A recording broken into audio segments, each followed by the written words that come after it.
Ay Allah, bu məni hardan tapdı ay Allah. Hala qaçsız səni elə bilirsən tutamayacaq səni. Ay dayı hardasan? Sahildeki obyektimin davağında bacıoğlu ne olur? Ay dayı sen sahilde 1 milyondan obyektin var, sen hasındasan. He yaxşı geldim bura. Hala qaçsız səni. Ne istəyirsən məndən? Nətər ya nə istəyirəm? Sənin anan mənim İvan baldızım olmasaydı beni de arqaqda kraliçe kimi geçirirdi. Lan ben ne kadar bilemem buna. Sen arqaqın başçı olsa get ondan $1000 al. Getir verim ha. Rayonda toyuqlarıma gene lazım ağzından kırılıyor.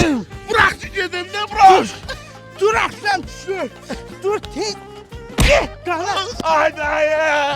Bak hayır kalkın havari olmasın hem söhbette. Yoksa senin gelen defa böyle tez bırakas görürüm. Elini zeker kafiye. Ha ne oldu be bacıoğlu niye Ay ağlıyorsun? dayı dağılımdan bir sağmış düşmüş. Ne oldu ne vardın tam? Dağılımız orada. Aa sen kim bacıoğlu?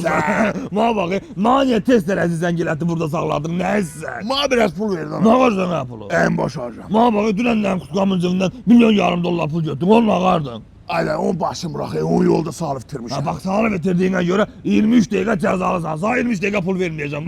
Ma bak özde baştan ayağa giyimleştirsense. Ha burada bizim geçen men moda kişi giyimler mağazamız var. Gedi orada geçen giyindirim lan sen renk istiyor. Aynen pul da lazım değil mi? Düz kavalım var. Pul Men ver. moda geçeydi. Sərvətinin yox sayı, partladı oliqaxdayı, pulsa oliqaxdayı.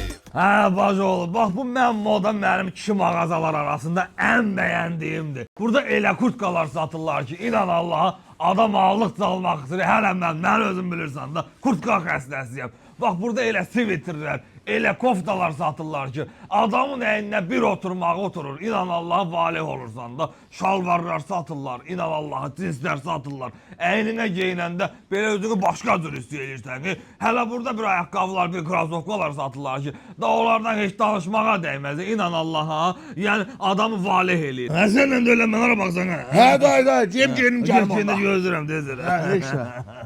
Nós festa do fim de semana. Nətərəm dayı. Ay bacıoğlu dayı demeseydi seni tanımayacaqdım ki. Sana dedim de bu men modanın geyimleri adamı yerli dibli dəyişir. Ma bak ma təcili zəng gəlib. Sən ürəyin nəsilsə yenə buradan al yaxşımı? Davay xəbiyə getdi. Aha ahır ki oligark gitti. Gedim o 93'ten pulumu alayım. Oğlum burada paşyak vidinde gezen bir gede gördün mü? Yox ay xala, mən harda görüm? Nətər yəni görmədim bura girdilər. Ay haral olsun ki dayıma. Mən moda adamın ətər dəyişərmiş. Səni ver də tanımadı.